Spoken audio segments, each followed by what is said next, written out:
E aí, galera, tudo bem? Voltamos aqui, como prometido, desde as nossas últimas gravações, que a gente ia voltar em 2025 com tudo e com a nossa crise mais vermelhinha do que nunca.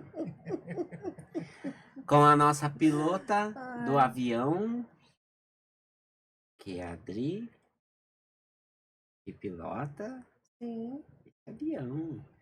E ela puxa a nossa vaquinha de cabeça para baixo.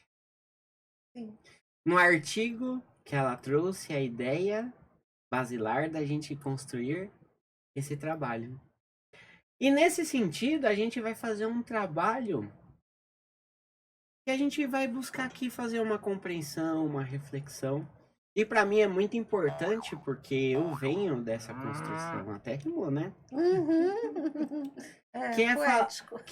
sim, é poético, um poema de Gabriel Teixeira, que é a gente construir os nossos alicerces morais, todas as coisas relacionadas aos nossos sentimentos e emoções, associando a nossa mente, a nossa cabeça, ao nosso pensar, tudo aquilo que a gente busca nas relações do dia a dia. Que a gente fala, né? Às vezes, estar lá num bar é a terapia. Ou isso é terapia, não é terapia, mas é terapêutico, né? E Uhum. cada vez mais a humanidade vem em busca do que é terapêutico. Vem em busca de mecanismos que nos traz explicação do que somos, né? E aí, na última gravação com o Antônio, a gente falou muito sobre isso. Só que hoje a gente vai descer um pouco mais, como a Adriana fala. A gente vai detalhar um pouco mais isso. Avaliando as questões de trauma, de bloqueios, dos sentimentos de impotência. Então a gente vai usar hoje do artifício, por assim dizer, na minha linguagem, tá? Simples. E aí por isso que eu falei assim, vamos falar disso para que a gente possa construir e também as pessoas possam nos conhecer um pouco, né? O porquê que o Gabriel faz esse trabalho aqui com vocês hoje? É porque para mim foi importante e eu acho que quanto mais a gente falar sobre essas condições que a gente tem de até fácil acesso, né? Porque a gente pensa que no primeiro momento não é fácil acesso porque tudo tem que se pagar.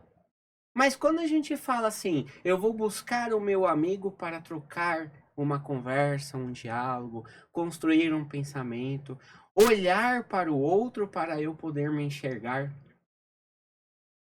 em dinâmicas que a gente faz no dia a dia, e essas dinâmicas acontecem em várias situações do nosso dia a dia. A gente começar a olhar com esses olhos. E esses olhos significa olhar para dentro de si. Então, eu tenho essa definição sobre a terapia. É algo que eu sempre fiz na minha vida.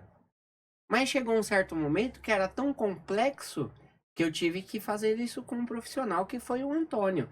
Como vários aqui dessa galera que nos assiste, que nos prestigia, né?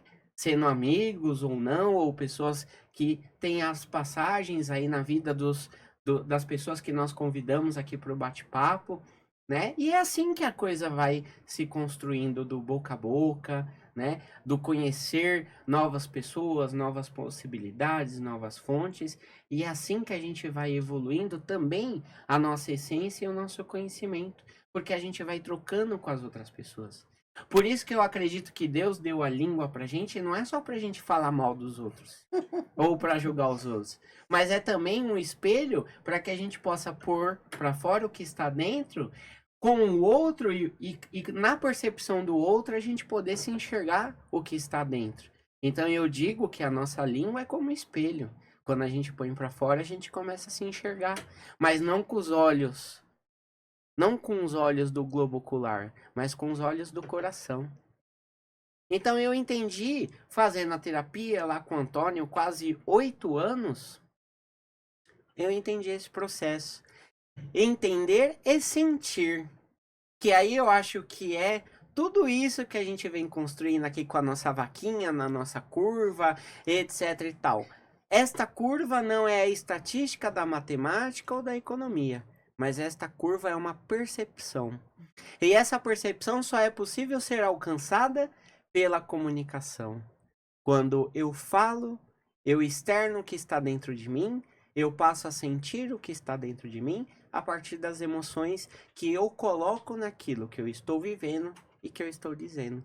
Então aí eu deixo com vocês para que vocês tragam uma definição com base no que vocês vivem no dia a dia, no que é vocês, aquilo que leva vocês de coração a fazer o que vocês fazem.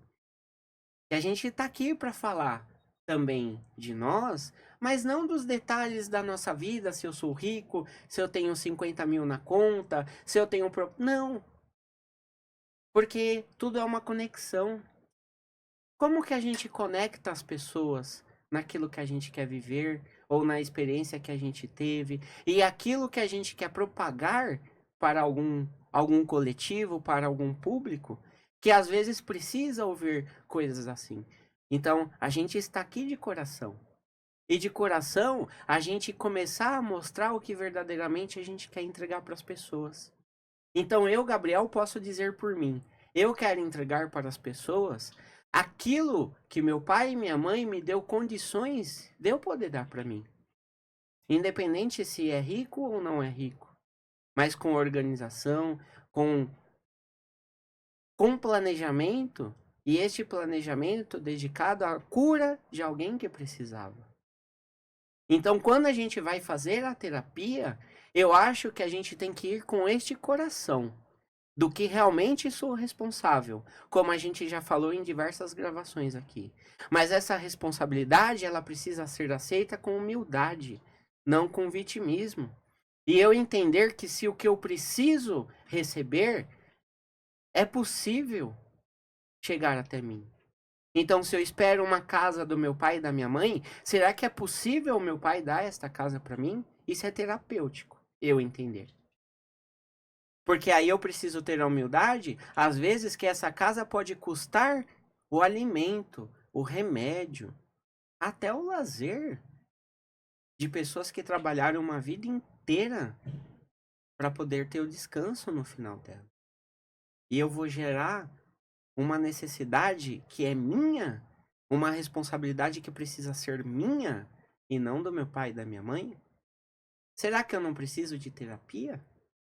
Será que eu não preciso parar para olhar para mim com verdade? É sobre essa verdade. Sair da ilusão para viver a realidade que não está em torno de mim. Ora, se eu sou filho de Deus, eu não sou Deus. Porque se fosse assim, Deus faria para ele, não faria para mim. Jesus não morreria por ele, morreria para mim. Ele morreu por uma toda, por um coletivo, pela humanidade. É isso que em diferenças da teologia ou da filosofia das religiões, todas dentro do pensamento crístico, fala do mesmo sentido. Então, se existe um mundo falando isso, por que que eu preciso que o mundo gire em torno de mim? Não é terapia, é terapêutico. O que que é terapêutico? É eu conseguir conviver no mundo do jeito que ele é, ou eu querer que o mundo se adapte às minhas necessidades? Será que isso não é egoísmo? Eu preciso me enxergar, em vez de apontar o dedo para os outros e dizer quem é errado e quem é certo. Porque aí a gente fala do ponto de vista. E este ponto de vista que precisa ser redescoberto. Um poema, talvez. Uma combinação de palavras. Mas é uma realidade. E se eu estou aqui dizendo isso, é porque eu vivi isso. Individualmente comigo mesmo. Uma trajetória forte. Na idade que eu tenho. Então não importa a cara se tem ruga ou se tem um vitiligo, grande ou pequeno, não importa. Mas eu sei do que eu vivi. E eu fui em busca de ajuda. Perfeito não sou, e não me tornarei tão cedo, mas estou em busca de acertar para eu estar no coletivo. Para eu conseguir viver no coletivo. Porque sozinho eu não quero ficar. Então, para mim, essa é a definição que a terapia traz. Essa ajuda, esse autoconhecimento que tanto se fala, a gente tem que buscar isso com responsabilidade. Podendo acessar todas as culturas, podendo acessar todas as diversidades. E não é só essas diversidades que hoje, de certa forma, viram um produto comercial, mas a diversidade do coração e da mente, dos propósitos verdadeiros, dos sentimentos e das emoções das pessoas. Porque a gente está falando com o ser humano. E o grande volume do ser humano não está no corpo, está dentro daquilo que está no coração e da mente das pessoas. Por isso que até hoje não se entendeu o que é os outros 90 ou 85% do cérebro. Porque são resultados de emoções e sentimentos. Então é aí que a gente precisa trabalhar. É aí que a gente precisa buscar as nossas respostas.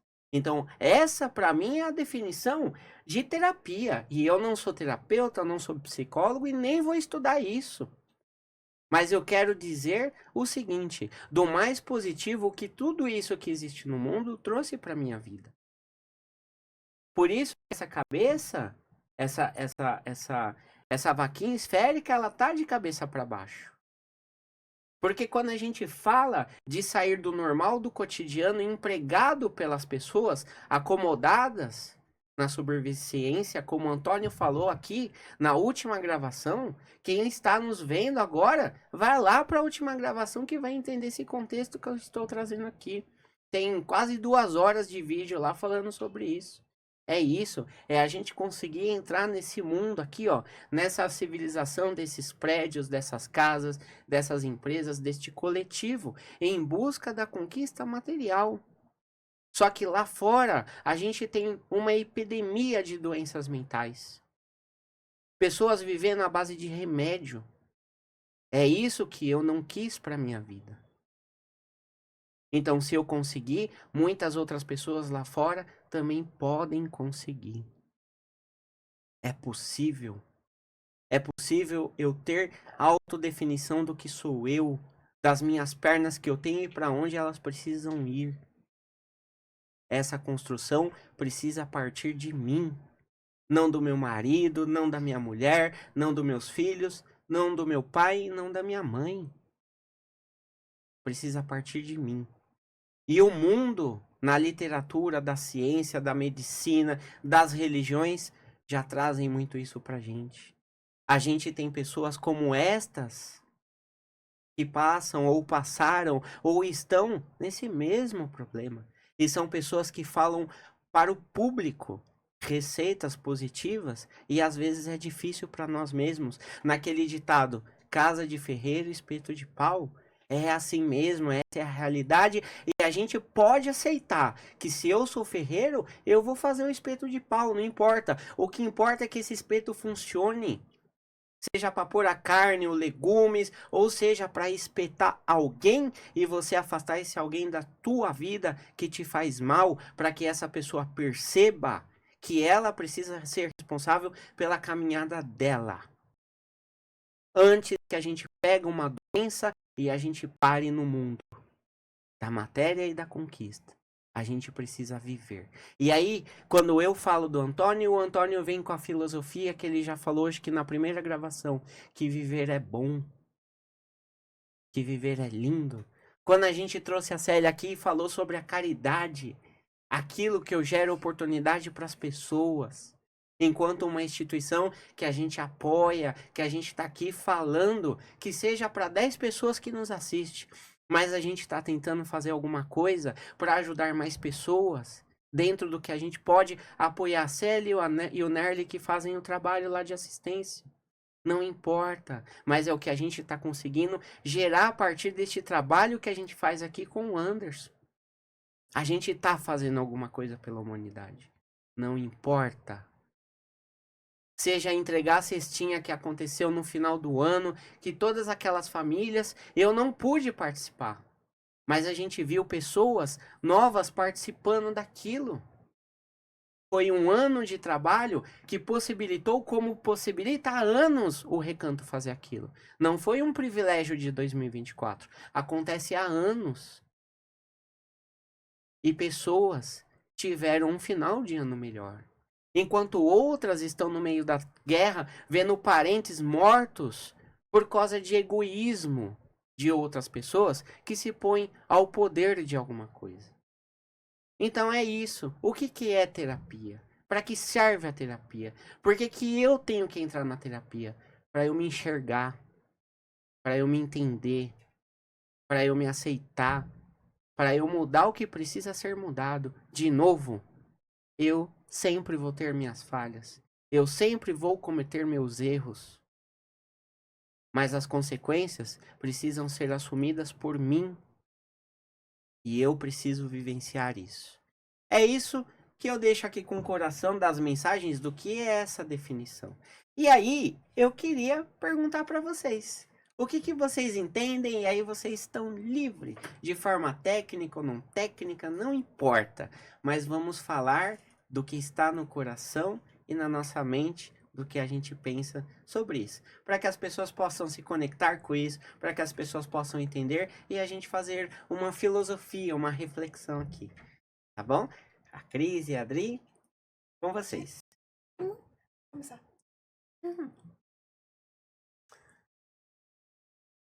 Ei, vamos falar de terapia, de psicologia, de abordagens, né? E eu acho que a gente vai trazer um pouco de cada um mesmo, né? Porque eu não sei falar de psicologia sem trazer de mim. Uhum, claro. Porque a minha experiência me levou à psicologia. Eu fui, né? Meu processo lá de autoconhecimento, de perceber, buscar me compreender, eu comecei a ler um livro de psicologia. E eu tinha o quê? Eu acho que 18 anos, 18 anos para 19. Comecei a ler um livro de psicologia, me interessar pelo assunto. Para quê? Para que eu fosse entrar em contato com buscando respostas para mim mesma, né? Então, querendo me entender como ser humano neste planeta, né? Nesse mundinho aqui, naquele ali da vaquinha, porque é difícil. É difícil você começar a perceber que você é um ser humano, que você está no mundo, que você convive com muitas pessoas. A gente às vezes tem uma ilusão enquanto ser, né? Enquanto criança, que o seu mundo é você, sua família, o seu núcleo, seus amiguinhos de escola, aqueles amigos que você joga. Na minha época, a gente jogava bolinha de gude e batia figurinha. É muito restrito, né? É muito pequeno. E quando você começa a acordar para a sua vida, você nessa fase da adolescência, você vê que é algo muito maior, né? Eu estou dizendo isso lá atrás, quando, né? 40 anos atrás, por exemplo, que eu tinha lá a minha idade na fase de adolescência. Então, assim, nós não tínhamos o que nós temos hoje em matéria de internet, de comunicação, era muito diferente, né? Então, eu peguei um livro, comecei a ler sobre psicologia, comecei a fazer algumas reflexões, e aí eu falei, bom, é isso que eu quero seguir. Mas sem muito conhecimento do que era aquilo. Eu fui entrar em contato mesmo na faculdade, né? E aí, é o suficiente? Também não foi o suficiente, né? Aí você começa a entender que a teoria só, por ela só, não basta, né? Porque você entende que a sua experiência de vida te traz essa bagagem. E isso te agrega. E isso te traz uma consciência, um aprendizado, tudo isso vai formando em você a sua evolução, o seu conhecimento, a sua bagagem, né? Eu gosto de pensar no ser humano, como eu penso em mim, como um ser único, uma pessoa única, né? Cada um vai ter suas dores, cada um vai ter as suas ilusões, cada um vai ter as suas emoções, cada um vai sentir de um jeito, né? Cada um vai aprender de um jeito, cada um vai ter o seu processo único, né? Se você ler um livro e você vai guardar no seu hard, né? No seu No seu inconsciente. arquivo, no seu inconsciente, no seu consciente também. Também, né? Porque muita coisa a gente nem guarda no consciente, a gente guarda uma parte e o restante fica lá no seu inconsciente. E isso vai gerar lá na frente, às vezes, a partir de uma experiência vivida, você vai, resgatar aquilo que tá lá, né? E aí você fala, puxa, olha, aquilo que eu li é isso, né? Então, tudo isso vai formando você enquanto pessoa, enquanto ser humano e num processo terapêutico, né? Porque eu acho, né? Apesar da gente falar de terapia, fazer uma sessão de terapia, a vida é terapêutica. Nisso que você estava falando, né? Porque partindo, né, de pessoa para pessoa, que é o que eu gosto de estudar, né, que é a abordagem que eu estudo hoje, que eu gosto de entender que cada um vai ter um sentimento e a gente tem que respeitar a pessoa no que ela é naquele momento, enquanto, né, enquanto momento, enquanto dor, enquanto grau de evolução, você está pronto a ouvir e estar com aquela pessoa. É de pessoa para pessoa, é caminhar junto, construir junto. A abordagem que eu estudo hoje, que é muito diferente do que até eu aprendi na faculdade, não é nada diretiva, né? Então, quer dizer, eu não vou dar uma receita de bolo para a pessoa, de vida, né? Eu brinco às vezes até de bolo, mas eu falo que é de vida, né? Porque ela sabe as dores que, né? Ela sente. Eu tento me aproximar com um olhar, com uma escuta daquela situação que ela está vivenciando, mas é difícil, você não vai sentir o que o outro realmente sente. Então eu não tenho como dar direcionamento para ele daquela situação, né? Então eu tento me aproximar e eu gosto até de falar para as pessoas que eu atendo, eu vou ter às vezes uma leitura daquela situação e eu posso até trazer para ele, mas isso tem que fazer sentido para ele. Não sou eu que vou dar o sentido, né? Por quê? Porque isso vai entrar em contato com aquelas experiências, com o que ele está vivendo naquele momento, né? É como se, por exemplo, assim, né? Atendo a Adri. A Adri chega para mim e fala, Cris, briguei com a minha mãe. Meu, foi uma briga assim, né? Eu vou procurar entender o que causou com ela aquela desavença, aquele conflito, como é aquilo para ela, o que ela está sentindo naquele momento.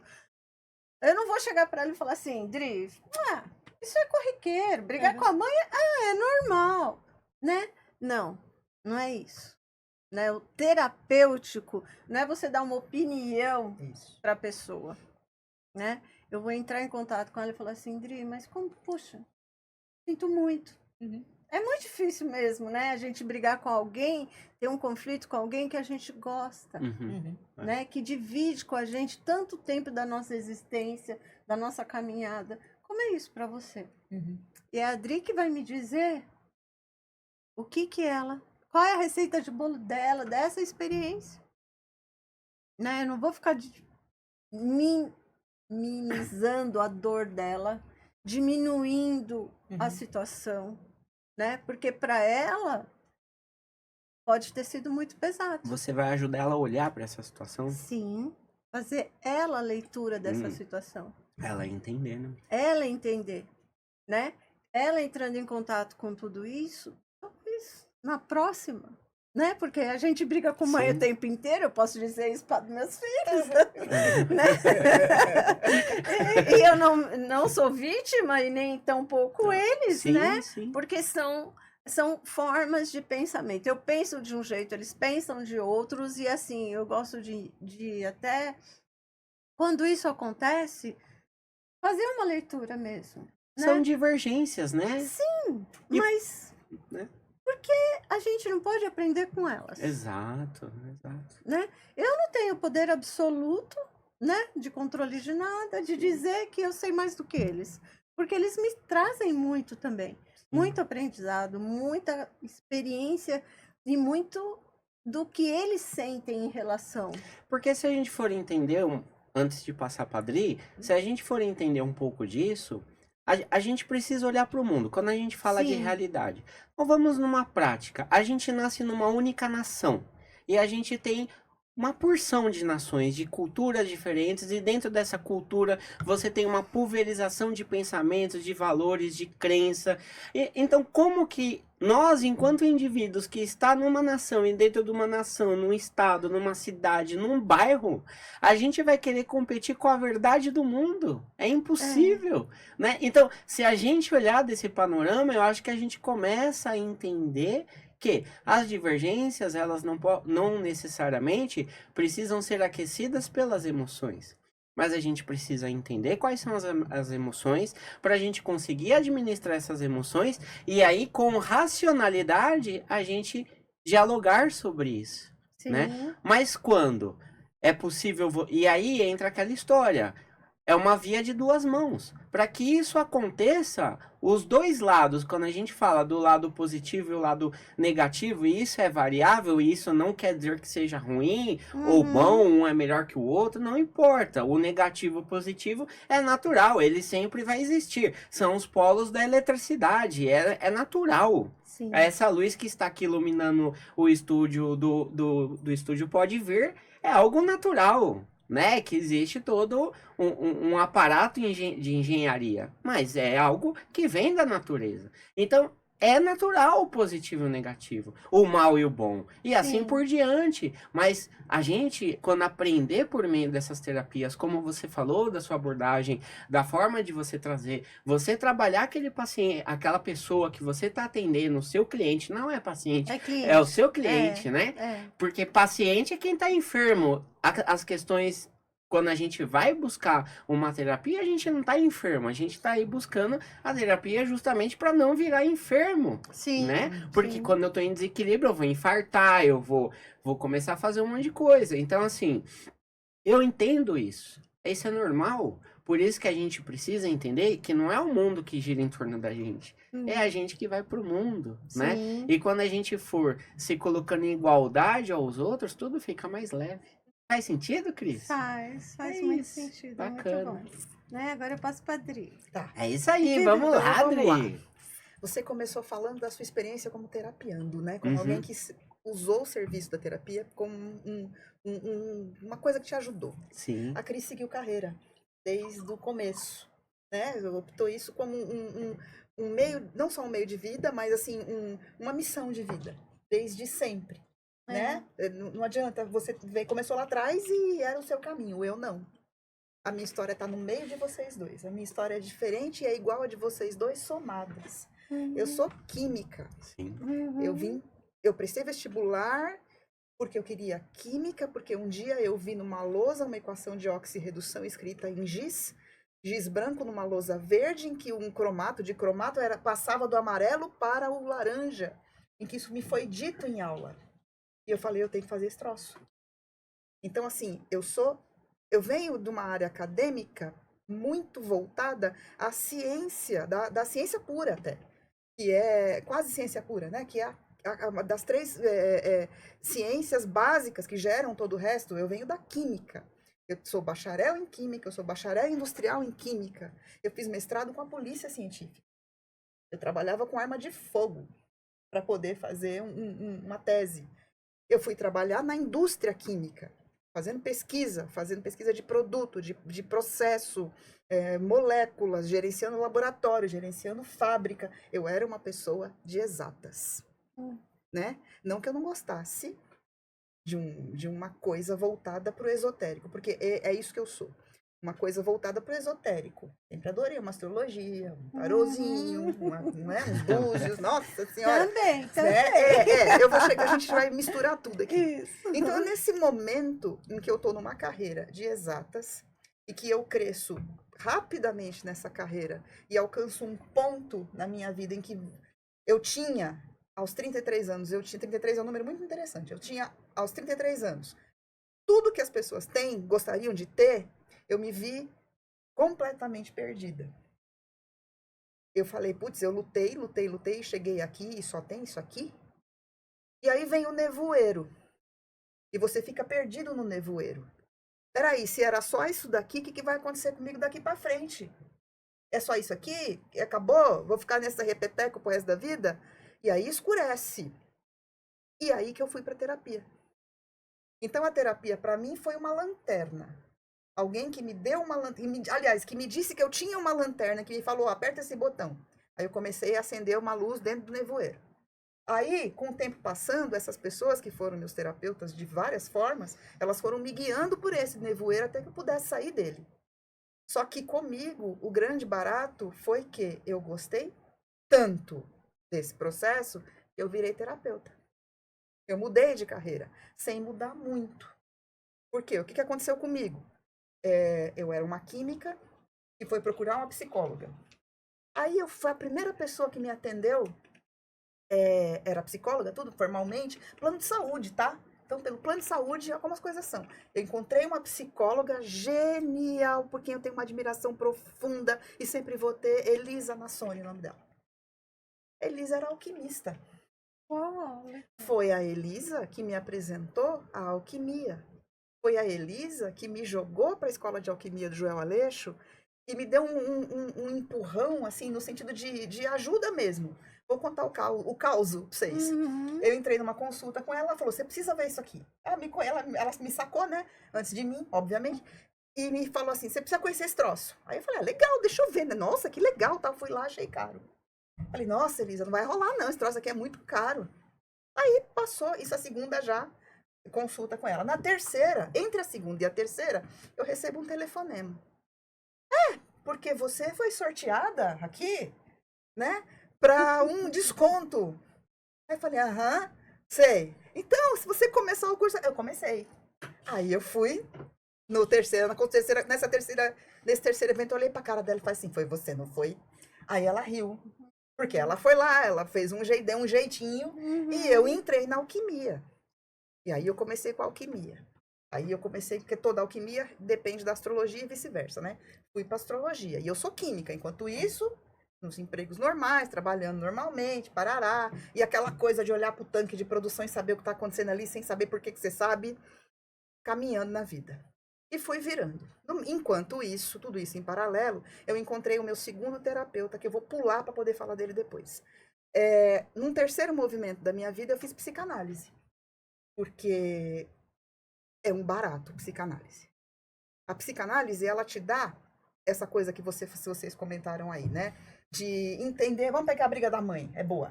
De entender esse lance, por que você brigou com a mãe, por que não sei o que da mãe, e você com a mãe, e aí vem a avó, e vem todo mundo, tem todo um mecanismo que se repete, piriri, pororó. E ela te esclarece por que você tem aquela coisa, mas você fica no campo mental. Eu gosto muito de psicanálise, vou morrer gostando.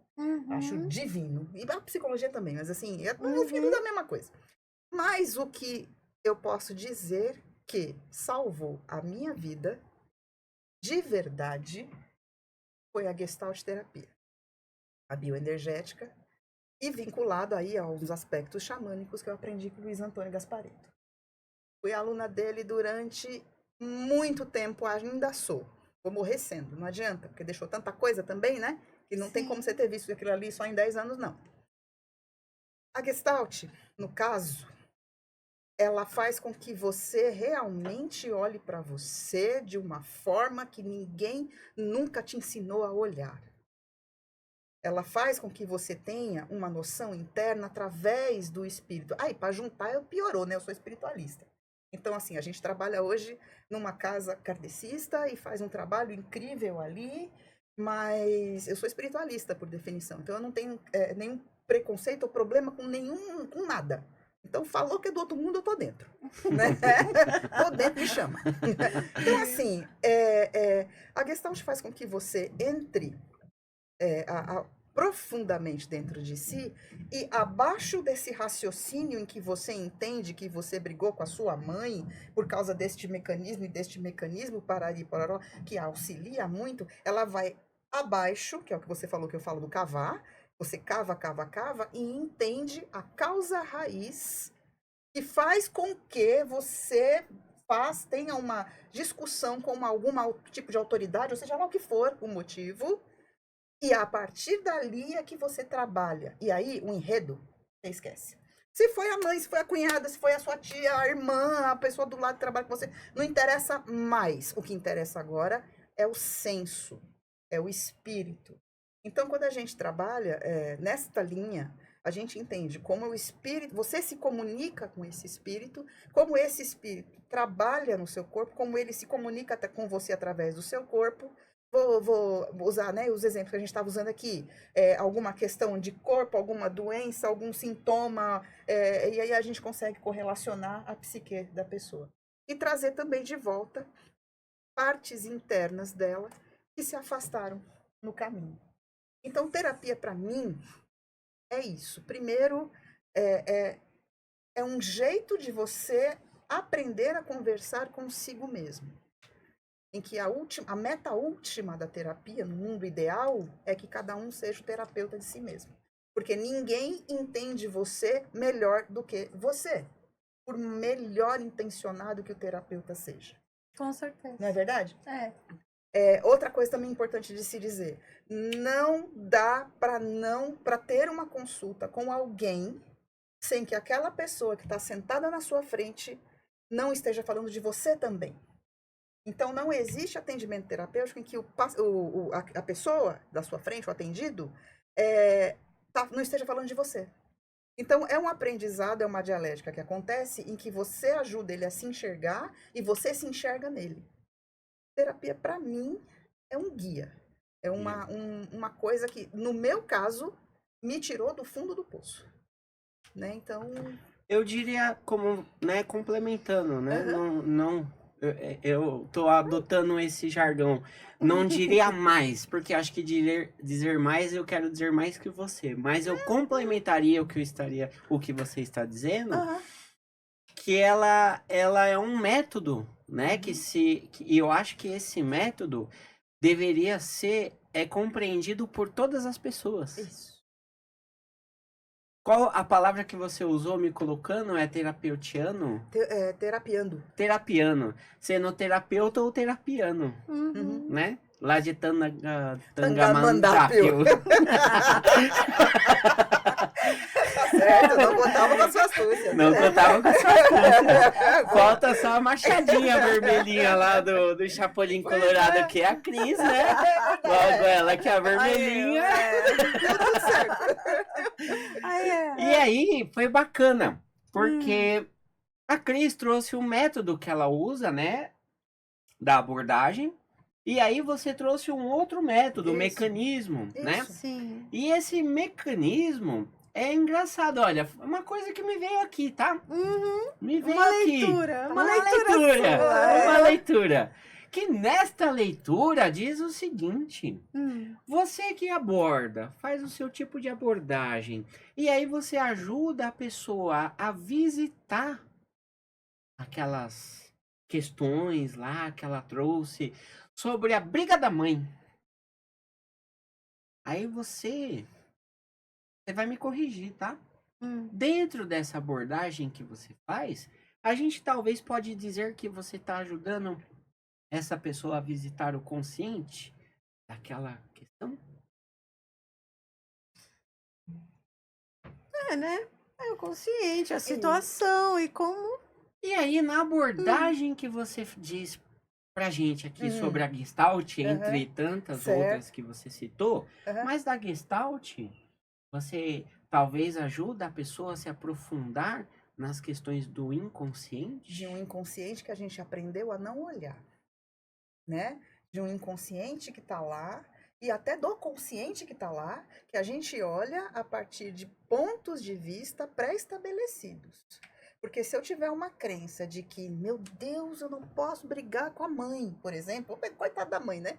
Mas assim, não posso brigar com a mãe porque, sei lá, eu vou pagar caro por isso. É pecado. Mas quem é a mãe? Justamente. Então, assim, existem papéis pré-estabelecidos, existem regras pré-estabelecidas. E a vaca esférica é seguir as regras pré-estabelecidas e não entender que a mãe, o irmão, seja lá quem for, são pessoas. Como você. Isso. Como você. Exatamente. São crianças como você. Isso. Porque todos estamos aqui para aprender. Aham. E uma vez eu até cantei esse pedacinho da música Aham. dele, né? Do Aham. Renato Russo. Isso. Do Renato Russo. É verdade, você É. cantou aqui, canta de novo. Não, dá eu uma cantei palhinha. na Dá uma palhinha, dá uma Seus palhinha. pais são crianças como você. Uhum. O que você quer ser quando Você você crescer. Eu acho que traz essa reflexão pra gente do você tá cobrando aquela pessoa, aquela figura que você tem, que é o pai ou a mãe, Uhum. né? Que se colocam naquele lugar de adultos, né? Provedores, né? De, sei lá, ditar regras, dizer para você o que você tem ou não que fazer, mas eles mesmos também não sabem. Estão calçados de camisa polo, calças tarjas, sapateiro.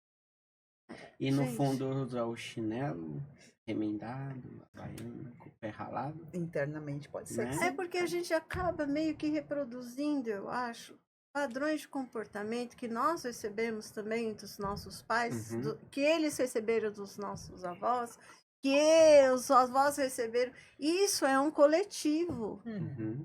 A gente às vezes deixa de olhar para isso, né? Então, eu às vezes gosto de pensar que assim, são crianças como você, receberam e Uma assim, responsabilidade não consegue. estamos numa evolução de maturidade mesmo de cada um.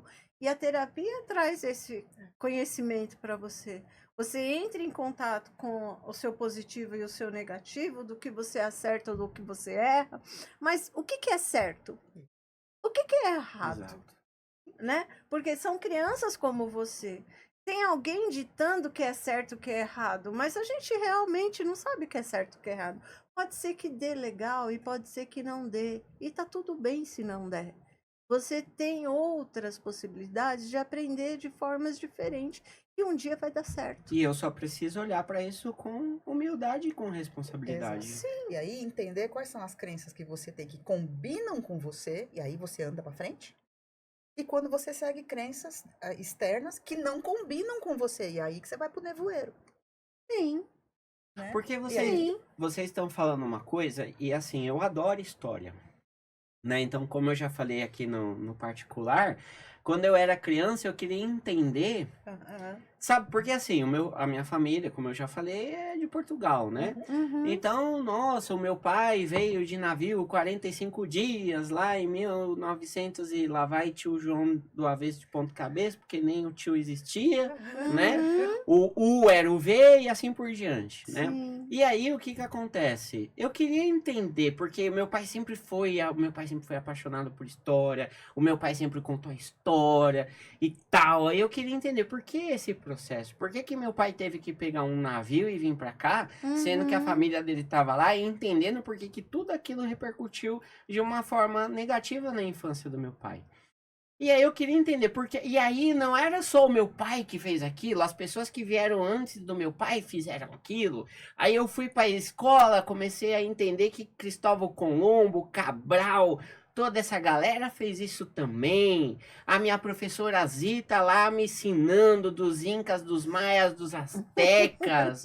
E aí eu queria entender por que toda essa galera veio lá do Oriente Médio pra cá. Sim. E eu queria entender por que a humanidade veio da direita para a esquerda. Hoje eu entendo um pouco mais, mas eu tô há 35 anos estudando isso de forma lúdica. Sim. Né? Então eu queria entender, então eu sou apaixonado por história. Aí quando eu me É. deparo com as pessoas falando negativamente do meu avô, porque meu avô foi isso, o meu avô foi aquilo, o meu avô foi aquilo outro. E eu sou um cara que eu sou muito observador. E eu olhava eu falando aquelas pessoas falando aquilo do meu avô, e eu olhava para a história delas, eu começava a questionar quem que será que é errado? É o meu avô ou essas pessoas que estão falando dele? Uhum. Porque basicamente algumas pessoas dessas simplesmente viraram a cara pros seus familiares, pros seus filhos, com esses filhos ali do lado. O meu avô não. O meu avô teve que vir para cá por um impacto social, por um impacto que ele não podia administrar. Aí eu fui começar a pensar por isso depois dos 20 anos. Quando eu fui para minha vida viver algo que me aproximou da história do meu avô, que é sair aí e tomar porrada dos outros. Porque era que nem você estava falando outro dia. Ser criança, será que é bom? Ah, não é não. Não é que a gente tem que abaixar a cabeça para todo mundo e ser o que os outros querem que a gente seja. Isso. E essa criança vai crescer e as pessoas continuam esperando isso da gente. É. E aí, quando eu olho essa história, eu vou trabalhar, eu vou ganhar meu dinheiro, eu vou ter o meu crédito na praça, eu vou comprar minhas coisas, eu vou gerar meu boleto para pagar e assim por diante e tal. Eu comecei a me aproximar da história do meu avô. Pô, foi o cara que perdeu a mulher, perdeu o filho, com um filho de 9 meses, que foi meu pai, outros filhos pequenos. Só pôde ver os filhos depois de 14, 15 anos, deixando esses filhos com outros familiares. Olha a cabeça do cara para onde vai. Como que esse cara vai pegar um navio e levar 45 dias para chegar em outro país, outra cultura, outra linguagem e ainda sem saber ler e escrever, que era o normal naquela época, de Sim. pessoas que vinham do campo. Uhum. Porque Portugal ainda era um país agrário, não era industrial, era um país agrário, ainda é até hoje, turístico e agrário. Uhum. Então, assim, como que a gente se forma enquanto pessoa com tudo isso nas costas? Depois de anos que você morreu, as pessoas continuam falando isso, aquilo de você. Aí, quando eu fui viver coisa parecida, eu pude entender o que foi meu avô. E aí eu comecei a defender a memória dele. Eu nasci num ano, ele morreu no outro. Eu não conheci meu avô. É. Eu nunca fui pro colo dele.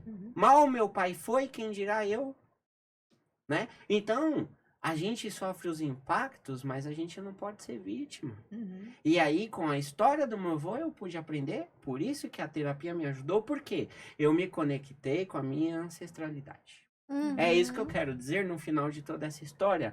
É a gente saber de onde está o nosso passado. Então, por isso que a abordagem de vocês duas, e aí, com eu entender o meu passado, eu consigo entender essa abordagem. Eu consigo entender o que é uma terapia. Mas aí foi algo que eu pude acessar a partir das minhas buscas, sem o vitimismo. Saber que eu não fui culpado de qualquer coisa que pode acontecer hoje.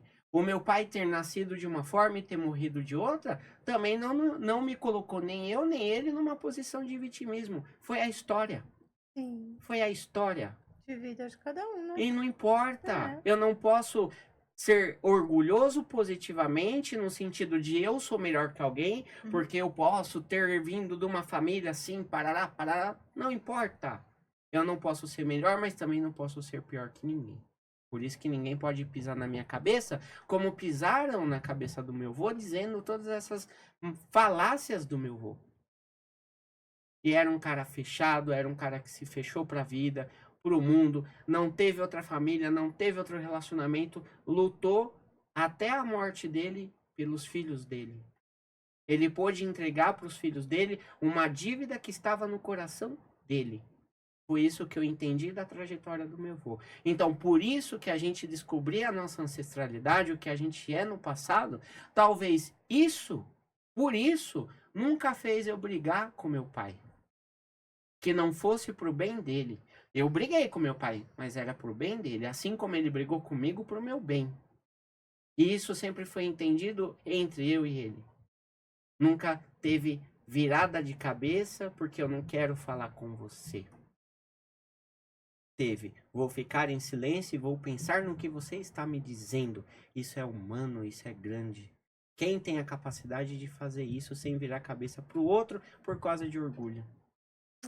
Então é o resultado, trazendo esse mecanismo que a gente colocou aqui, Dri. Sim. Esse é o resultado do mecanismo do que Aham. vocês apresentaram. E veja, por isso que eu falei no começo, a gente se apresentar para as pessoas entender o que a gente está falando. Isso. Para as pessoas entender por que a Adriana faz a Gestalt, por que a Adriana faz outros trabalhos que ela faz, por que a Cris faz a psicologia, o que te levou à psicologia, o Antônio, por que levou ele à psicologia, e todas as pessoas que um dia sentarem aqui com a gente para conversar, e todas as outras pessoas que sentam aqui na mesa do estúdio Pode Vir e faz trabalho parecido com o nosso. Sim, importante. Quanto mais pessoas tiver falando sobre isso, melhor a gente está falando para a humanidade.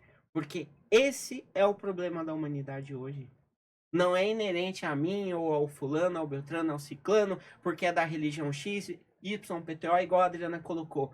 O que fez a sombra e se aproxima de Deus, eu tô indo. Sim, por que não? Qual que é o problema nisso? Qual é a falta de ética nisso? Se eu não tô fazendo mal para alguém, eu vou buscar o melhor. Sim, a gente pode se melhorar a cada minuto, né? Sempre. E aí, nessa continuação, a gente tem as premissas aqui. As 3 premissas. E aí eu pus um ponto aqui, coloquei. Aí vocês podem trazer mais, mas eu achei interessante nesse ponto aqui, tá? Do É outro importante. em ser ajudado. Isso aí. Ser incluído é diferente de incluir-se. Isso. O que vocês me diriam nisso? Aí eu coloquei as 3 premissas da ajuda, seja na terapia ou seja em qualquer coisa, né? Em que eu digo o seguinte: para você ajudar uma pessoa, você tem que obedecer 3 critérios. O primeiro deles é você querer ajudar, de verdade, né? O segundo deles é você ter como ajudar. Cada um do seu jeito, trazendo para o mundo da terapia. Cada um com a sua técnica, cada um do seu jeito, que aquela técnica serve para aquela pessoa, alguns se adaptam com uma, outras com outra, tudo bem, mas você querer fazer e ter o que fazer. Mas também é necessário que a pessoa que está recebendo queira ser ajudada, né? Que ela se coloque numa posição mais modesta de ouvir aquilo. E também que essa ajuda não seja imposta. São dois vetores. Eu não posso impor a minha ajuda e a minha visão sobre aquele ato, e também tenho que entender, a pessoa também tem que querer estar ali para ser ajudada. São 2 pontos do orgulho, eu diria. Né? É isso que a gente está conversando ali. É isso que eu estou querendo colocar nessas 3 premissas. Assim. Para o mecanismo de ajuda funcionar, não pode ter turbulência, não pode ter lombada no caminho. Tem que ter uma via de mão dupla, de livre passagem, de livre confiança, para que tudo funcione.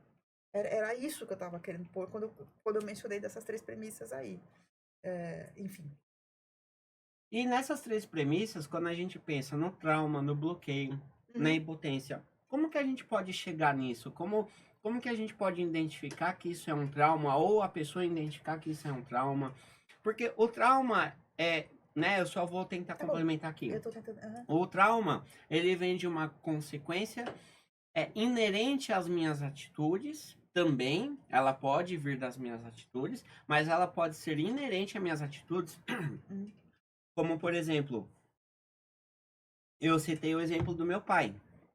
Né? Então, é um trauma que ele tinha na infância que era inerente a ele. Ele não tinha como controle sobre isso. Como lidar com isso? É a minha pergunta. Certo. Quando eu falo de bloqueio, esse bloqueio, às vezes ele pode ser ocasionado por um trauma que eu nem sei que é um trauma. Isso. Né? E aí tem várias outras possibilidades dentro disso. É o que eu só estou conseguindo elucubrar aqui. Quando eu falo de impotência, eu entendo que eu não consigo lidar com isso. Então, sei lá, eu não consigo almejar o emprego que eu quero, eu não consigo, sei lá, ficar rico, e aí eu vou seguir receita de bolo de padaria dos outros por aí, e assim por diante. É a impotência. O que causa essa impotência? É eu não saber lidar, é eu não ter a informação, é eu não ter o conhecimento. Isso tem um processo de energia. O que é isso? Eu entendo assim. Existe lá uma questão, uma crença, uma coisa que me impede de chegar em tal lugar. Então, sim, me falta vocabulário. Eu falo como quem viveu isso, tá? Eu não tinha vocabulário, eu não tinha o conhecimento do encadeamento das coisas, eu não tinha esse conhecimento. Então, eu aprendi, mas eu estava disposta a, aliás, com uma fome absurda. O que eu tô querendo colocar nessa conversa aí é o seguinte: às vezes a pessoa não tem estrutura para tocar no problema. Então você não pode afundar demais e tocar ali onde a pessoa não está preparada para. Entende? Então, às vezes, você não consegue chegar à causa raiz porque a pessoa não deixa. E essa coisa não pode ser forçada, quer seja do ponto de vista terapêutico, quer seja em qualquer outro tipo de relacionamento. Né? A resolução é sim, é chegar lá, é cavar, é arrancar os pedaços, é doer, é sentar, chorar uma semana, depois levantar e ir para frente. Mas tem gente que não dá conta. Entende? É muito forte, É né? muito pesado. Então, às vezes, você, nessa brincadeira que eu faço aqui com essa monte de técnica, eu tô descendo até chegar lá na Gestalt. Não é sempre que eu posso usar. Tem gente que eu não consigo fazer Gestalt com ela. Então, eu fico na psicanálise. Vamos conversar? Vamos ver, cara. Isso não é por aí, né? O que você acha? E cai nesse modelo que você fala. O que você conclui disso? Qual é o caminho que você enxerga? Né? E é isso mesmo. Só que tem gente que, se eu afundar, ela cai na cadeira ali, na minha frente, de verdade. O emocional é forte, né? Emocionalmente dizendo. Exato, a pessoa não dá conta. Então, assim, isso não pode ser, não pode haver uma invasão. Isso. É disso, não pode haver uma intrusão. Então, a gente tem que ter o cuidado e o critério para saber até onde você pode ir, até onde a pessoa quer ir.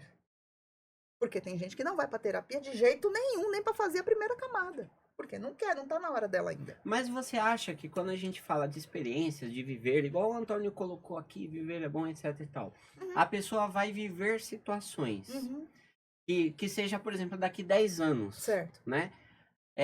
Que um novo ciclo, ou a cada 7, igual você fala, né? Nesse novo ciclo, pode existir a possibilidade da pessoa perceber isso, ela sentir e ela se conectar com ações que ela fez há 10 anos atrás, por exemplo. Vai chegar uma hora do negócio, você foge.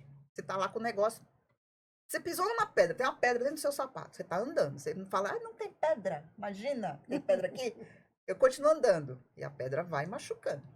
E você continua andando e a pedra vai machucando. Chega uma hora que essa pedra vai entrar, daqui a pouco tá na garganta, de tanto que você pisou nela. Sim. Uma hora, o seu espírito não aguenta mais. Ou ele te derruba e te põe doente, e aí você vai ter a sua epifania, a sua coisa, mas ou ele te põe doente, ou você para e finalmente olha. O que é isso que eu tô querendo pôr, né? Essa distância entre a hora que a pedra entra até a hora que eu resolvo tirar essa pedra, eu já posso estar com o pé todo perfurado. Ou pode ser logo no começo. Isso. Depende da estrutura interna que eu tenho. A estrutura interna que eu tenho é função daquilo que eu conheço. E se eu conhecer, por exemplo, que... Imagina, a terapia é coisa pra gente. Doida. Sim. Como é visto ainda muito. Não né? é? Porque aí causa a resistência da pessoa entrar, querer, né, um processo terapêutico. Vou puxar aqui um pouquinho. Puxa. Eu gosto de pensar que é um exemplo que eu estudei, né, de Carl Rogers, né, que é a abordagem centrada na pessoa, que é o que eu gosto de trabalhar hoje, e vai de encontro com um exemplo que eu gosto de ouvir, que eu já ouvi com alguns profissionais da mesma abordagem. Imagine um quarto escuro. É a pessoa que você vai atender. E essa pessoa, ela tem que te convidar para entrar nesse quarto escuro. Você não vai entrar no quarto da pessoa porque você quer. Ela tem que te convidar para entrar no quarto escuro dela. Né? Um quarto que ela mesma, ela sabe de muitas coisas que tem naquele quarto, mas ainda assim é escuro para ela.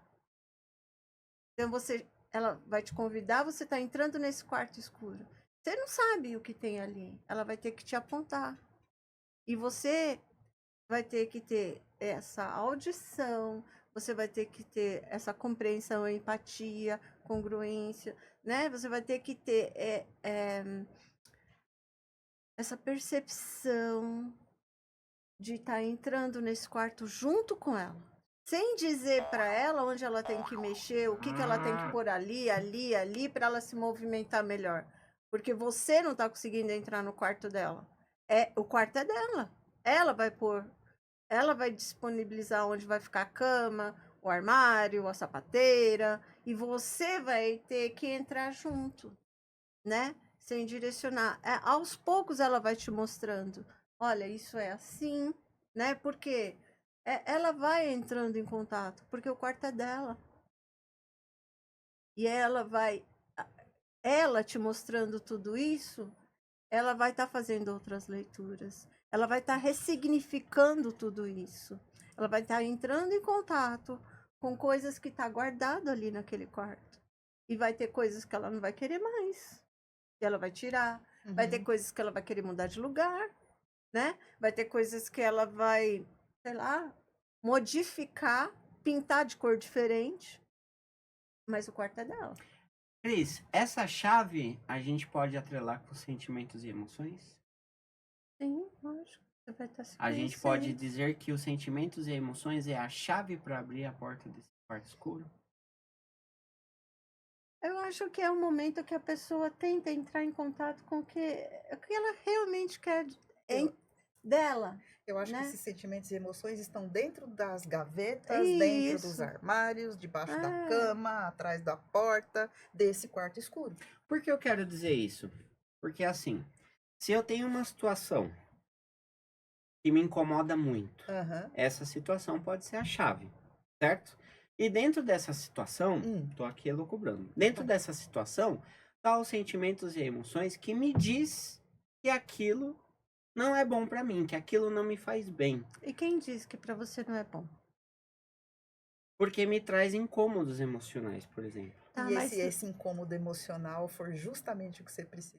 É isso que ela tá perguntando. Então, exato, eu tô mas como perguntando eu quem olhar é o pra isso? incômodo. Então, é isso que a gente tá fazendo, que a gente catou pra terapiar você agora. Sim, ao vivo, sim. e a cores. Ao vivo, cabeça para baixo. deixa eu virar. Exatamente, você Esse- entendeu? é. Às vezes é justamente esse incômodo que precisa acontecer para que você mude o seu ponto de vista em relação a esta coisa que te incomoda e esta coisa para de incomodar. Isso que eu quis dizer. Assim, Então, eu talvez como isso te terapeutiano. leve ao processo terapêutico. Isso, é isso que eu queria pôr na pergunta, entendeu? Como, por exemplo, pode ser, sei lá, eu não gosto de preto, mas eu quero tomar no amarelo. Não gosto do Palmeiras, mas gosto do São Paulo. Você entende? Mas, tipo, o Palmeiras eu tenho raiva, o São Paulo eu amo, sei lá. Coisas emocionais que trazem os distúrbios do meu cotidiano. Esses distúrbios podem ser a chave para eu pensar na terapia, para eu pensar Sim, em olhar com para isso. certeza. Essa é a pergunta que eu queria. Às vezes é um despertar. Né? Então, aí esse seria um mecanismo do terapeutiano para ir para a terapia? Qual seria o mecanismo que a gente poderia falar para os terapeutianos? O povo todo. Então, assim, na verdade, assim, incomoda. Você consegue resolver? Resolva. Né? Se você é capaz, resolva. Vai ler, corre atrás, se informa. Não dá? Procura alguém. Seja ele quem for. E essa chave está nos sentimentos e nas emoções. As emoções, eu não diria que as emoções são a chave, eu diria que as emoções são o alarme, o coisa o detector de fumaça. A chave é a terapia. A chave, não, a chave é seu espírito. É você querer mudar, né? Seu espírito de estar ou de ser, né? Seria isso? Quando a gente fala de espírito. Quando eu falo de espírito, eu estou destacando a essência da gente, da mente da gente. Então é quando a sua essência pede, pelo amor de Deus, me tire daqui. Né? E aí a gente não sabe dar nome para esse troço. No meu caso, eu não sabia. Eu não sabia que era isso que estava acontecendo comigo. Que era o mental embotando tudo aquilo, me dizendo que o caminho era aquele. Mentira, não era. E o que o terapeutiano pode olhar para esse mental? Qual que pode ser o sinal para ele dentro desse mental que você fala, associando essa coisa do espírito? Eu acho que é olhar em volta, né? E tentar, com o conhecimento que você tem, se aquilo não te explica o que você está sentindo, de novo, é procurar saber o que explica. Tô pensando agora. Esse mental ser utilizado, você tem lá a sua essência. Acho que eu já fiz isso aqui. Você tem lá a sua essência, o seu espiritual, a pessoa que você é, a curva da linha reta da curva da vaca esférica. Já fiz. Então você põe o teu mental e não deixa você ser quem você é. E não deixa você se expressar, porque, nossa, vão dizer o que de mim se eu fizer, né? Então, a ideia é pegar o mental e fazer isso de ferramenta para que a sua essência avance, né? A gente vive num lugar a ser planetário, que a gente aprende a fazer isso. A gente não é ensinado a fazer isto. E é esta mudança de posição da mão aqui que a terapia ajuda. Ajuda. É o único caminho? Não é. Só que é muito menos difícil fazer isso com quem já passou por esse experimento e por quem já está ali disposto a estar do seu lado gritando vai, vai, vai, do que fazer sozinho. Quando você faz assim, a gente pode dizer da crença coletiva, da crença do sistema. Do sistema, do por aí por coletivo, diante. daquilo que você também acredita em função das crenças E quando externas. você faz isso, pode ser a forma, o pensamento dos meus valores, Isso. das minhas... Isso. E aí eu vou fazer um discernimento aqui. Isto pode ser eu posso colocar na caixinha da emoção. Isso eu coloco na caixinha do sentimento. Perfeito. Emoção é intelectual. Ela vem de baixo para cima. Pode perceber, você tá com raiva, aquele troço sobe, né? Você tá com vergonha, aquilo sobe, fica vermelho, por exemplo. Você tá feliz, a alegria sobe. Sim. O bem, o sentimento do bem, ele vem daqui do meio e ele se abre. Então, o sentimento traz o bem-estar, você dentro do seu próprio corpo. A emoção, ela pode ser boa e fugaz, como ela pode te derrubar. Paralisar. Isso. A emoção é um captar orgânico do ambiente. E boa, legal. O sentimento é a expressão da compreensão da intelectualidade do indivíduo. Justo, é isso mesmo. E é uma forma de você lavar o ambiente. Quando você bota o sentimento para atuar ao invés da emoção, o que você está fazendo? Aí eu vou misturar a química com a bruxa, com todo mundo que eu sou. Você está mudando a vibração, o campo magnético do lugar em que você está. Então, você pondo o sentimento para fora, você melhora o ambiente. Se eu chegar aqui zangada, vocês vão ficar zangados também. Uhum. Se eu chegar aqui de boas, vocês vão ficar de boas também, mesmo que você estivesse zangada quando eu cheguei. Uhum. Não é verdade? Então, assim, a energia que contamina. exatamente. Né? Você é o que você transborda, né? Você traz o que você ali, né? O seu interior é o que você transborda, né? Se você tá com raiva, você vai transbordar. Se você tá feliz, você vai transbordar o quê, né? Uhum. Então é isso. É isso. Por isso que estar num país em guerra me traz as emoções para a guerra. Estar num país de luz, de amplitude e equilíbrio social, político, econômico, equilibrado, me traz paz, me traz saudosismo da vida que vim, da vida que estou, me traz alegria, felicidade e posso compartilhar isso com outras pessoas. No significado de quando, em tempos passados, comemoravam as colheitas, comemoravam as produções, as entregas da natureza, e depois do inverno, no verão ou na primavera, tínhamos o que comer. Que é o ciclo natural. Que é o ciclo natural. Que é o biorritmo. Dentro desta cidade, que esta vaquinha roda de cabeça para baixo deste planeta, muito bem, podemos fazer a mesma coisa. Sim. Podemos tentar, né?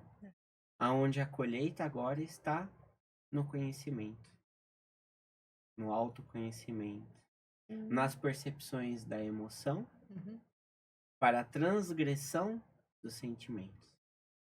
Transformar o bom, o ruim, em bom. Termos capacidade mental para tal. Este é o mecanismo de troca. da autopercepção daquele que precisa do mecanismo terapêutico. Porque nem tudo é terapia, mas tudo é terapêutico. Sim, pode se tornar a ser terapeuta.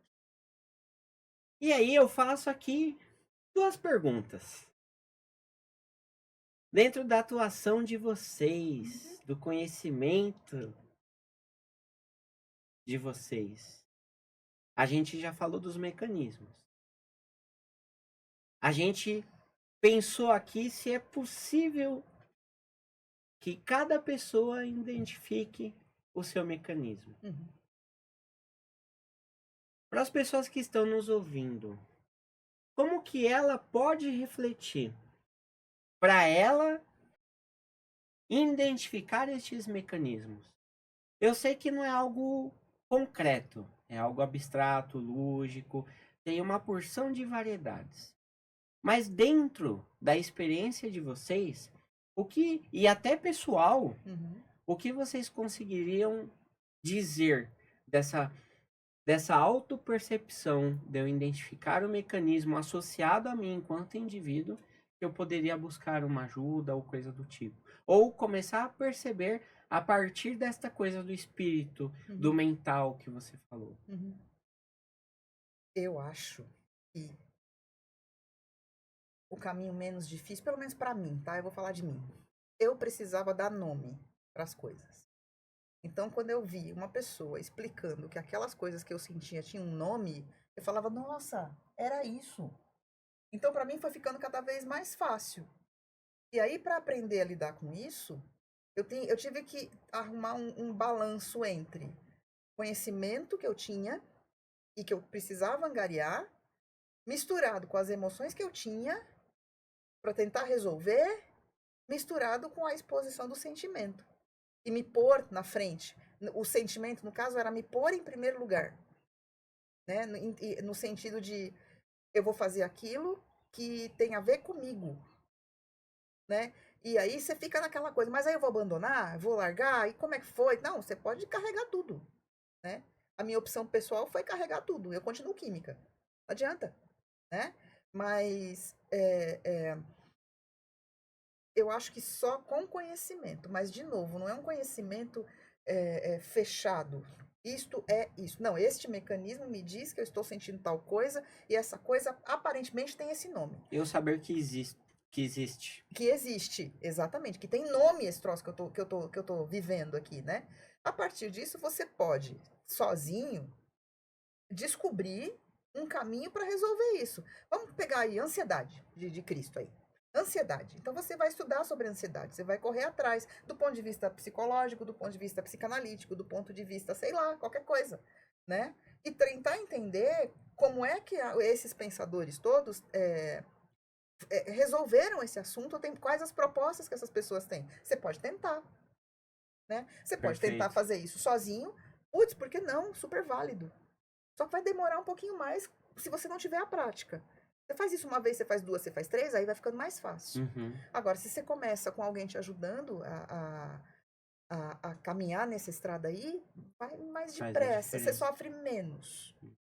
Ou sofre de uma vez. E isso que você colocou é parecido com que a história que a Cris colocou quando levou ela a estudar psicologia, né, Cris? Sim. Você foi procurar algo que naquele tempo, enfim, trazia alguma resposta porque você precisava, né? Sim. E muitas pessoas buscam religiões dessa forma, por exemplo, né? Sim. Eu fui buscar psicologia. O conhecimento que a Adri fala, né? Que você vai buscar o quê? Algo que possa... uma ferramenta que possa te elucidar o que você sente, o que está acontecendo, como agir, né? Não é receita de bolo, como você agir, né? Mas dentro dessas teorias ou desses contextos, você vai encontrar formas que te trazem a lanterna para você caminhar na sua estrada. Bacana. E vocês sabem que até escrevi aqui a caneta, né? Porque eu sentei aqui, me veio uma lembrança de quando eu sentei para fazer aqui uma gravação com o Anderson, né? No Pode Vir na Fé. E o nome remeteu, né, à fé, né? Então, a gente associa a fé às questões de religiosidade, de espiritualidade, enfim, cada um na sua crença. E a fé é uma coisa bacana. Né, tô lendo algumas coisas assim de filosofia que traz uma explanação de reflexão, de pensamento sobre a fé, né? E ela é muito ampla, né? A fé são questões que a gente põe no externo com uma esperança, né? A fé que o ano que vem vai dar os frutos lá na árvore, que a gente vai poder consumir, a esperança, são duas coisas que andam juntas, né? E aí a gente pensando aqui, enfim, durante a semana, eu estive lá em casa pensando do que a gente ia bater esse papo, né? Lógico, a gente tem que pensar, a gente tem que focar, a gente tem que meditar sobre o tema, né? Pra gente sentar aqui no tempo que a gente tem e a gente construir aqui essa conversa, essa filosofia. E aí veio a fé, né? Então eu até escrevi aqui. Falamos da fé, o que podemos pensar da fé em nós, né? É possível sentir esta fé, aquilo que vem depois da fé em nós.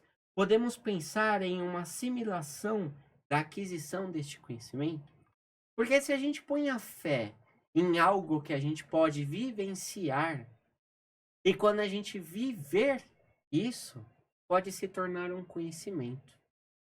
E aí a gente pode trazer esta fé, que muitas vezes a gente coloca em algo maior que nós, e nós vivemos isso, podemos então assumir que este conhecimento, que esta condição, que esta possibilidade do que a gente viveu pode ser algo conciso, constante, solucionador de tudo que a gente falou até aqui. Trazer a fé em nós e acreditar que com esperança que naquilo que eu buscar e eu solucionar e eu passar a viver daquela solução de forma melhor, aquilo vem para ficar?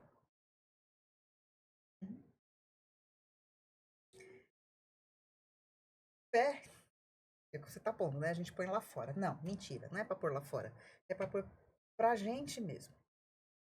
Mas pra gente ter fé na gente, a gente precisa ter noção de quem a gente é. E não colocar a gente abaixo, na prateleira de baixo, né? Escondida lá no fundo, credo, ninguém pega. Fica lá, você vai pegar o negócio lá embaixo, vai pegar no mercado, fica tudo empoeirado, fica lá esquisito, jogado lá no fundo. Então você tem que ter fé em você, mas ter fé em si passa, inevitavelmente, pela questão do valor de si. Eu só tenho fé numa coisa que eu valorizo. Então a gente precisa se valorizar e para que isso gere a fé. Ela não vem do nada, ela não é a fé não é uma escolha, cara. A fé não é mental. A fé ela só é. Ela pode ser raciocinada, que a gente fala tanto, né? Tem uma lógica por detrás que favoreça e fortaleça ainda mais a minha fé, né? Mas se eu não acreditar no meu potencial, como é que eu vou ter fé em mim? E como é que eu faço para acreditar no meu potencial? Eu preciso me conhecer, eu preciso tomar posse. É aí que eu tanto falo da tomada de posse de si.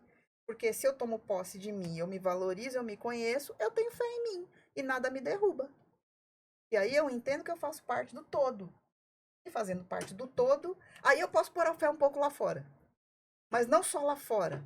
Aí você pode pôr a fé de que você, pelo seu valor, vai ter um merecimento de caminhar lá fora na mesma frequência daquela fé, naquela mesma gaveta da fé.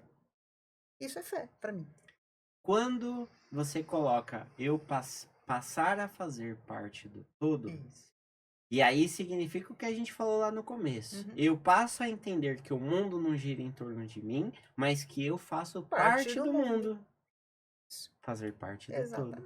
Ou seja, eu sou muito importante para compor este todo. Isso. Eu sou muito importante dentro do que eu faço dentro da sociedade, enquanto eu fizer um trabalho sério, enquanto eu construir coisas sérias e responsáveis. Você não é importante porque você tem um carro de 300 portas que anda assim 500 km por hora. Não é por isso que é importante. Porque o que né? isso agrega na sociedade? Exatamente. Você não é importante porque você é presidente de 152 multinacionais 24 horas por dia. Uhum. Porque você fica no avião 250 dias por ano, resolvendo problemas. Nossa, como você é importante. Não é. A importância está no valor, naquilo que você é. E quanto mais você, eu costumo brincar que quanto mais você for, mais você será. Então, se você se fortalece, o mundo anda junto com você. E você anda junto com o mundo. Só que aí você começa a perceber que lá, se eu mexer naquela cadeira ali, de alguma forma, aquela modificação lá vai me atingir também, porque eu faço parte do conjunto em que está inserido eu e a cadeira. Perfeito. E aí você começa a ter uma certa consciência. Eu não vou mais deixar a torneira aberta. Ou eu não vou deixar a lâmpada acesa, porque tem uma cachoeira em algum lugar que está sendo puxada, absorvida, abusada, e que também tem uma diferença patrimonial entre pessoas em função daquilo que eu escolho. Uhum. E aí eu não estou aqui fazendo politicagem, Sim. eu não estou aqui fazendo É uma politicagem, eu filosofia. estou filosofando nessa É. coisa. Na hora que eu tiro de um, ou que eu ganho, que eu tenho essa necessidade de levar uma vantagem, tem alguém se lascando na outra ponta. Sim. Então, se eu tô aqui preocupada em ter uma vantagem, quer dizer então que lá no fundo, aí eu vou gestaltar. Quer dizer então que lá no fundo eu tenha medo amanhã de ficar sem. E principalmente que eu não tenho competência de conseguir sem sacanear ninguém. Exato. E é aí que precisa fazer alguma coisa para ganhar coragem e saber do seu próprio valor. Exato. Que quando você tem o seu próprio valor, você não precisa ter medo do amanhã. Exatamente. Exatamente. Eu não preciso de tirar de alguém para eu ter, né? Exato. Eu e a pessoa pode ter a mesma coisa, enfim, né? Exato. E não pegar a sua importância social em função da diferença daquilo que você Exato. adquiriu. Então, isso tudo perde o sentido. Perde. E aí você tem uma mudança de paradigma global. Olha aí que legal. Exato. Né? E tanto que isso é tão verdade que existem as consequências, Exato. né? E isso não é novidade para ninguém. Quase que desde quando a gente fala de civilização, quando a gente começou a civilizar as relações humanas, as relações econômicas, etc e tal, são temas que andam juntos. Uhum. Quando a gente fala de ética nas profissões, quando a gente fala de uma série de coisas, de conceitos, de pensamentos filosóficos que buscam trazer o equilíbrio entre as relações entre as pessoas. Uhum. Só que isso também é constantemente burlado, porque a gente ainda está falando de mentes que, como você colocou, num lado terapêutico, ainda não estão preparados para lidar o que é um pensamento ético. Uhum. Porque é o que eu falei no começo, a gente sempre é passivo de errar, Uhum. né? Porém, a gente sempre tem uma consequência. E dentro desta consequência, que é tudo que a gente conversou aqui nessa tarde, é aonde eu preciso visitar, aonde eu preciso fazer a reflexão, aonde vai dar essas respostas de emoção e sentimento, Isso. né? Então, de toda a conversa que a gente teve aqui e de tudo que a gente construiu até hoje, falando aqui da nossa vaquinha esférica com a curva dela, isso, tudo que a gente discutiu aqui hoje, faz parte dessa curva, está dentro dessa curva, mas é um universo de possibilidades. E é isso que a gente vem conversando e a gente vem construindo aqui. Por isso, eu queria trazer aqui uma proposta para vocês duas, para a galera que nos escuta, que nos assiste. Que é o seguinte, com base nesse tema de hoje, a gente abriu um leque para pessoas que se interessam em discutir isso, agregar valor nas nossas conversas, contribuir para as nossas conversas, trazer alguma opinião. Vai lá, entra no Instagram, né, na DM, né, que se fala, eu não sou esse internauta tão evoluído como outros aí, mas que entra nesses canais que consegue conversar com a gente, deixa uma mensagem, talvez sugerindo um tema, querendo participar de alguma coisa, como Uma convidado, pergunta, uma né? pergunta, uma relação que gere uma interação, né, com as pessoas, mas essa interação sempre vai ser offline, que a gente não faz, e ainda a gente não tem nenhuma prospecção de fazer qualquer coisa ao vivo, porque leva um esforço, leva, né, uma dinâmica que ainda não cabe aqui para o que a gente faz. Mas eu queria deixar em aberto. para as pessoas que querem participar disso, conversar, talvez até tirar dúvidas, né? Então talvez a gente falou alguma coisa aqui que agrega, que bate ali no que a pessoa precisa e a pessoa pode nos acessar. Pode ser? Sim. Claro. Beleza? Pode. Tá bom? Tá ótimo. Então eu deixei o desafio aqui, tá bom? Então é isso, galera. Hoje a gente finalizou aqui o nosso bate-papo sobre as questões de terapia, para que a gente possa entender os traumas, bloqueios, as questões da impotência, quais são os mecanismos que a gente pode entender, que a gente pode olhar, que a gente pode pensar, como a Cris e a Adriana falou, de olhar, de cavar, de acompanhar, de estudar, de analisar, enfim, as palavras que cada um, como a Adriana fala, dar o nome, cada nome que cada pessoa possa dar para uma questão que traz para si, este nome, sem ser técnico, mas que é algo que faça conexão. O que a gente buscou aqui é fazer pontes. Tudo na vida precisa ter pontes. A gente precisa ter uma ponte para sair do negativo para o positivo. Precisa existir uma ponte que venha do positivo para o negativo, para jogar luz lá na história da sombra, da selfie. Como que era, Cris? É Jung, né? Que fala da Jung, né? Carlos Sim. Jung, que fala da selfie e da Selfie do... É do selfie. Luz e sombra, né? a luz e sombra, né? Que tem o Isso, nome específico, mas a luz e Isso. sombra nessa É. linha, nessa É. reflexão. Então, Uhum. agradecemos aqui o pessoal do Estúdio Pode Vir, a Lana, o Rogério, o Anderson, a Rafa. Um abraço para todos, um 2025 de muita luz, de muita caminhada. Agradecendo a Cris, a Gratidão. Adriana, ao Gabriel, Isso, né? isso aí. Isso aí. Agradecendo também lá o pessoal do Recanto de Interlagos, né? É uma instituição lá que, como a Adriana falou, a gente participa, a gente trabalha. É onde também as nossas interações, as nossas trocas acontecem. Aprendemos muito. Aprendemos muito, né? Dentro Sim. daquilo que a gente faz. É A gente, uma via de mão mão dupla. dupla. A gente se renova também, Muito. né? Não é terapia, mas é terapêutico Isso para dentro mesmo. do trabalho que a gente faz. Então, Isso aí. se coloquem em possibilidades de troca com pessoas que trazem valor, que trazem conhecimento, para que a gente possa transformar a nossa vivência muito melhor, para que a gente possa trazer esta fé em nós, a gente entender o que é essa fé em nós, é só na prática e na experiência, como elas falaram aqui, e aí, para que tudo isso se torne sólido nas nossas vidas. A grande importância de buscar o terapêutico ou a terapia é buscar formas sólidas do pensamento, do comportamento, da habitualidade da vida. Então, como o Antônio disse, aí eu roubo um pouquinho das palavras dele. Roubo não. Tomo posse Isso. das palavras dele. Viver é bom, É. né? E a gente só descobre que viver é bom vivendo. Então, sempre buscar o positivo na sombra, na escuridão, no quarto escuro. Se não tem a luz elétrica, vamos procurar o alqueire lá e colocar um pouquinho de luz, nem que seja pequena. Beleza, pessoal? Tchau, tchau. Valeu! Tchau, tchau. Isso aí.